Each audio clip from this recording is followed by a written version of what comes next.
Hi all, we are making this video to showcase our Fire 2 group project. So this video is going to be all about how we built the dashboard, what are the insights that we got, and how we collected the data and how we formatted it. So the first part would be about collecting the data, formatting it, and setting up the Tableau file with all the data. The second part is going to be about how we build the dashboard, what are the charts that we took, and the third part is going to be about insights, what we found out from the data. So the first part would be handled by Shauri, the second part would be handled by me, and the third part would be presented by Tarun. So hope you all will be enjoying this.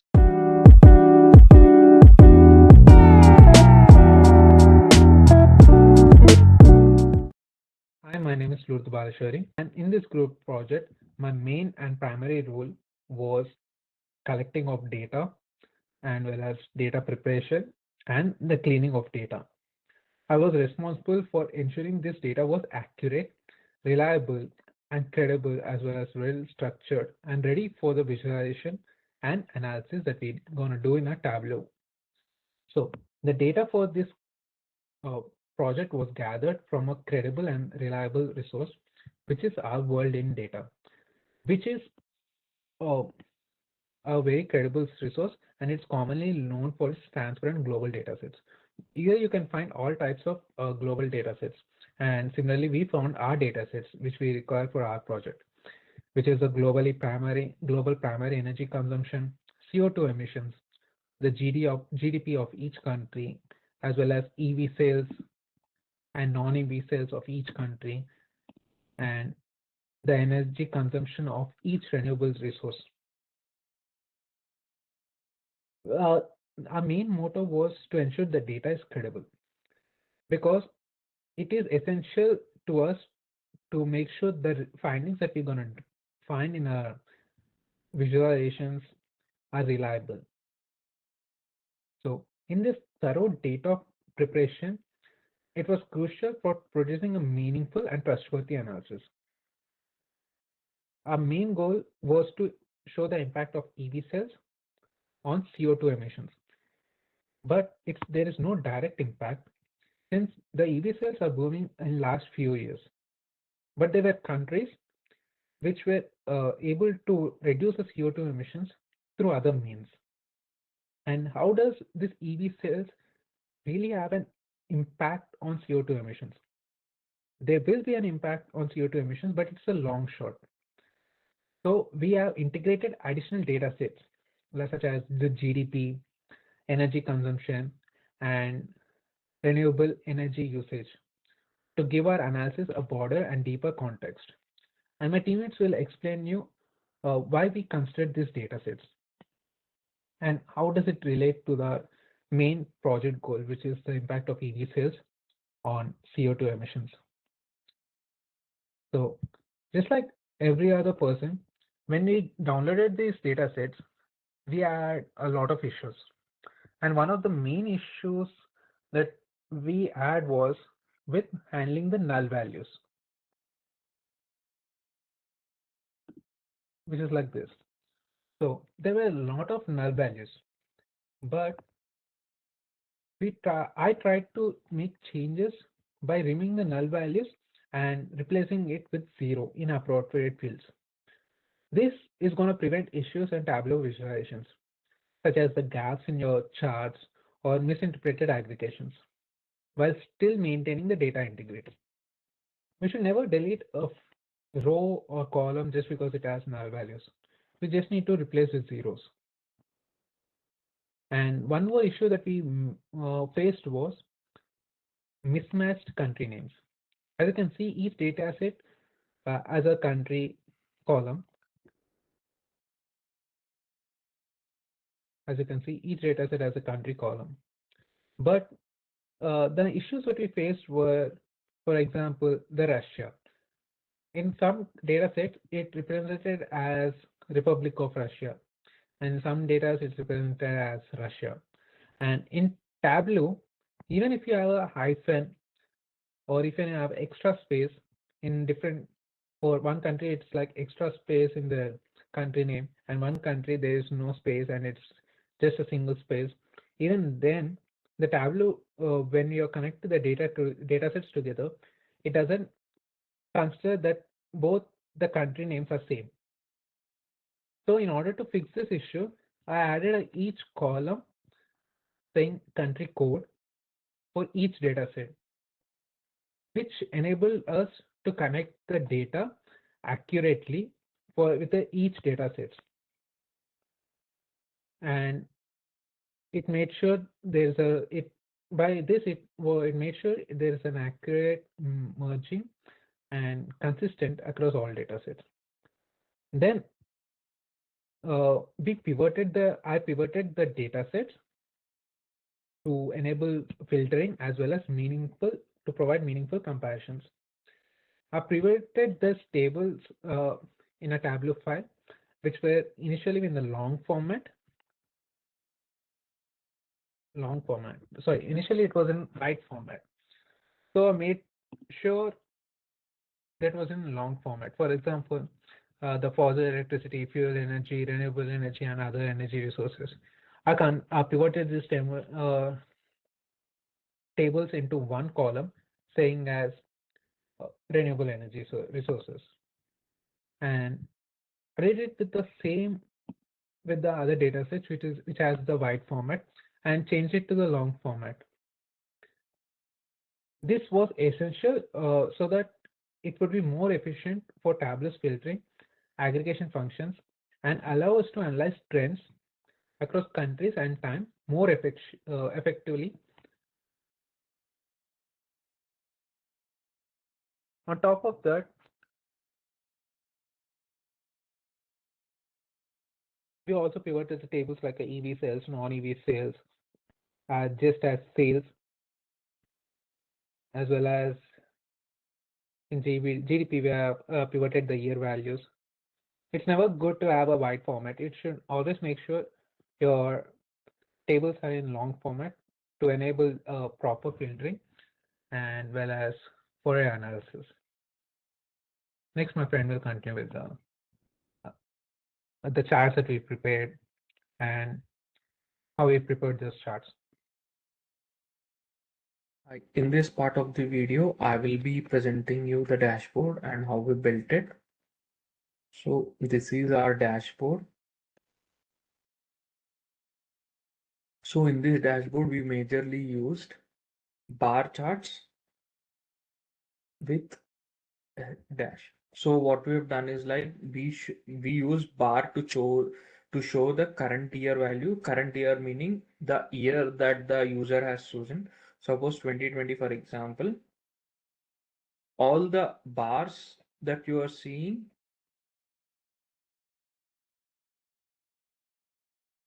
all the bars that you are seeing will be presenting 2020 data.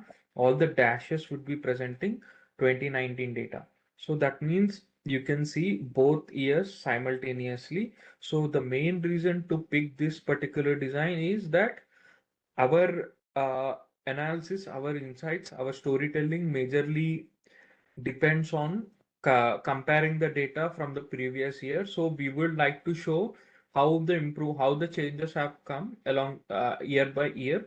So we went ahead with this particular design, and also the how we built is like suppose GDP for example. So we didn't use any filters to basically bring out the 2028 2029 whatever the selected year is there. We didn't uh, use a filter to filter that data out. So instead we used a calculated field to calculate the data. So suppose this particular calculated field for example. So what we've done is like in this CY meaning current year, GDP. So current year means the year that the user has selected. In this, we took int type converter date part. So date part is basically it's a function that will bring out the year part from here. Suppose it is like 1st May 2020, then it will only return 2020. and this is the parameter that we are passing the year in, and we are multiplying this entire thing with our GDP. So what's happening here is like when we when this particular function becomes true, this data type will be converting this into 1. So when it is multiplied with GDP, it will be returning you the actual GDP value, whatever was there. If this was false, it will be 0. So besides the year that was selected here, everything else would be 0. So, and we are using sum as the aggregation. So obviously this entire thing will be converted into sum.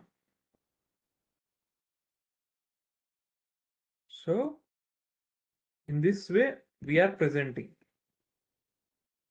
the 2 years data. So right now what we have done is like, let me just grab a new data set.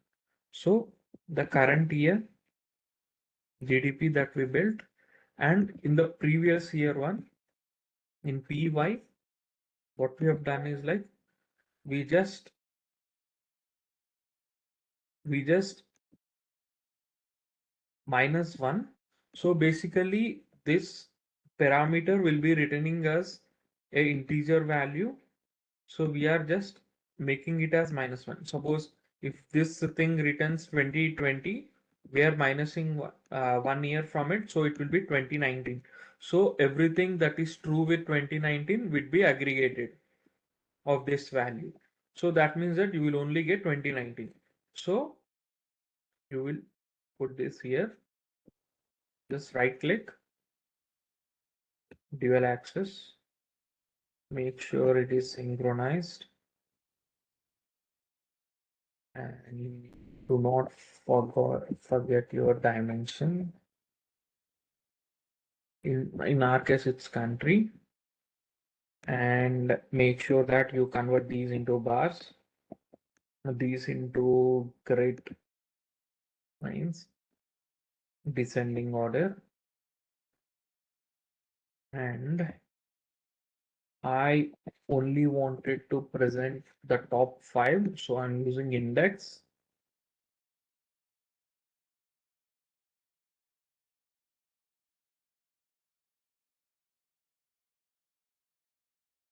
So make it an entire view just to clear, and make sure this size is bit more than the bar so that you can clearly see this.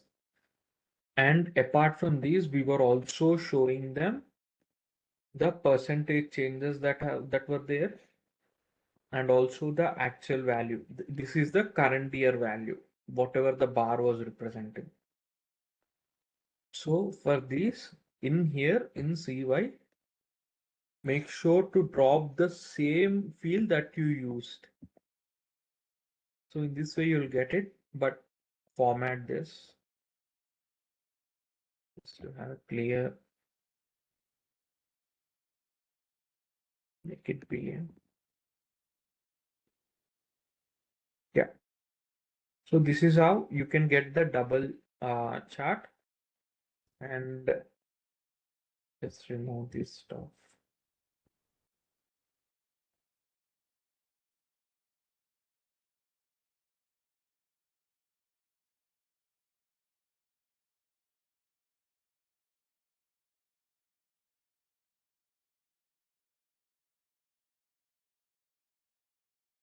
Let's remove all of these.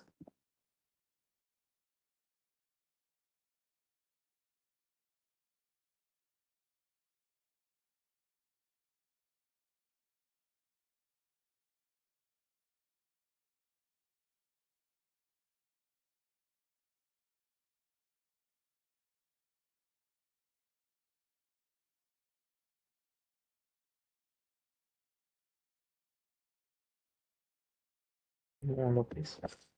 Put this positive arrow GDP. So this positive arrow is the upper arrow that we get. So what we have done is like in this calculated field, we used a comparison. Basically, we kind of subtracted it and checked whether it's greater than 0 or less than 0. Based on that, this would come. So if it is greater than 0, the current year is greater than the previous year. So if it is greater than 0, so that means it will return this upper facing cone. So you just drop this into your label. And the same thing, we also have a negative one. So each and every calculated fields would be having a different one. GDP would be having a different one because we are only comparing these two fields. And if it is downward facing, it's a negative one. Just drop it here. Now open labels. So positive, place it here. Positive would be green. So make it green. The negative would be red.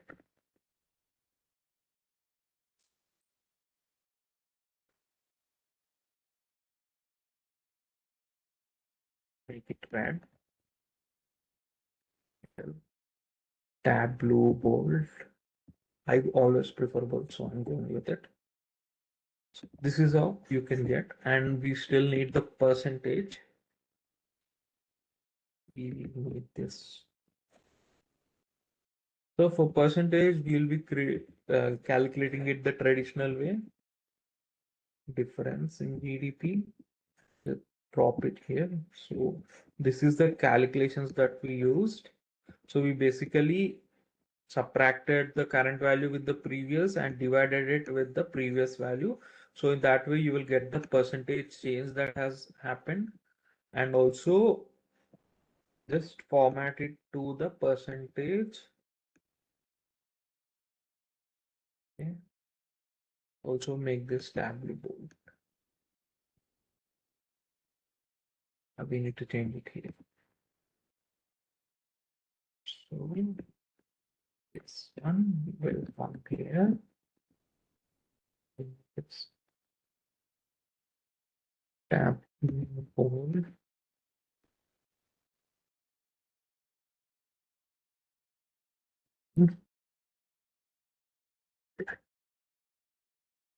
And thank you, sir.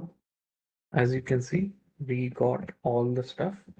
And apart from these two, we have one more thing that we have done here. So country by country, we introduced flags in our tooltip. And if you see here, if you are placing your cursor on the bar, you will get in 2020. If you're placing it on the dash, you'll get in 2020, in 2019. So what's going on here is like in the tooltip, we used these two tooltips separately. We used a calculated field to calculate the previous year tooltip. So this is one calculated field. What we have done is like we use the same parameter to calculate this. So this is previous year for the tooltip. Especially we took this only for the tooltip. So we basically converted this into string because we do not want the comma to appear. If you remove this, you will get 2,019. So it will be showing you as 2019. So we only need the year representation. So that's the reason we have converted this into string, then introduced it into our tooltip. So it would appear in this way, 2019. So in this way, we have done this. And also regarding the flags, we got this calculated field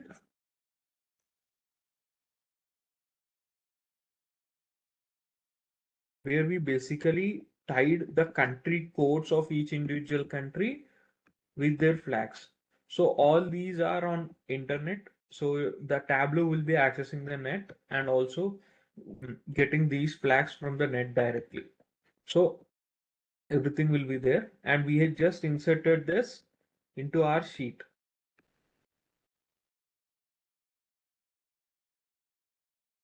Into our tooltip so that it can directly fetch the data from there. and we have adjusted this to trial on error basis. So for us, 80 to 80 ratio worked out. We didn't see any issues. So yeah, so that's how we got the flags as well.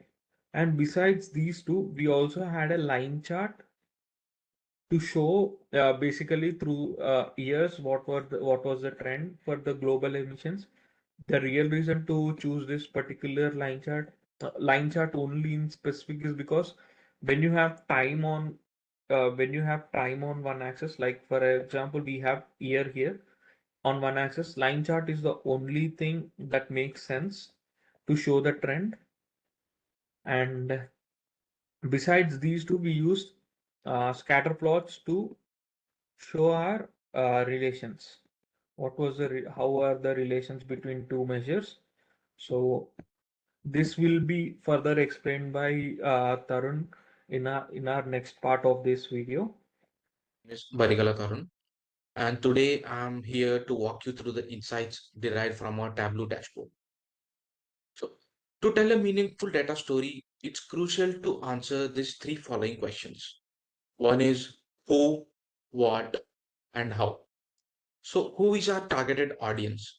So, as this is our in-class project we have done, our audience is limited to the general public. So, what do we want them to know or do? We want them to understand through our dashboard that the CO2 reduction demands more than EV adoption. So, how do we want to deliver this message? We wanted to deliver this message using uh, dynamic Tableau visuals that break down emission trends, economic and country level actions. So, coming to the story behind this dashboard, global warming comes into picture. Yeah. Our dashboard highlights alarming climate trends. The Earth is losing about 1.2 trillion tons of ice every year. For example, we take a country called Greenland. It alone contributes about 270 billions of tons. This correlates with the 1.2 degrees Celsius rise in global temperature since the late 19th century. That's quite alarming, right? This is just not the data. It's the displacement, ecosystem loss, and global risk. So, what's heating up our planet? The data makes it clear. Burning fossil fuels such as coal, oil, and natural gas remains the primary drivers of CO2 emissions. So these sources tend to dominate the industrial output and transportation and are still the norm in many high growth economies. Yeah. So coming to the top CO2 emitting countries. So who's emitting the most? So let's have a closer look in the presentation. Yeah. Here you see we have created a bar chart like who's emitting the most. This is the bar chart particular to the year 2013. So a bar chart comparison shows that China, United States, and the India are the top global emissions. So why are they emitting so much? Let's find out the reasons behind them. So we have created a GDP versus emissions analysis. So we had analyzed per year and analyzed accordingly per country. So we found a strong positive relationship when we compared the global GDP versus emissions by year.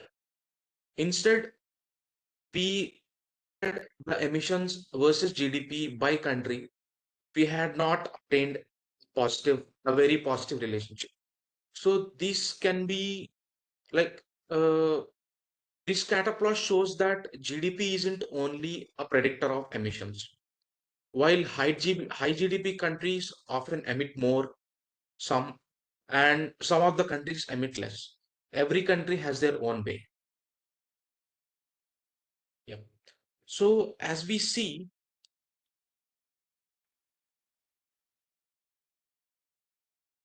there is a decline in the growth rate of US emissions in 2023. So what's the reason? Did the GDP fall?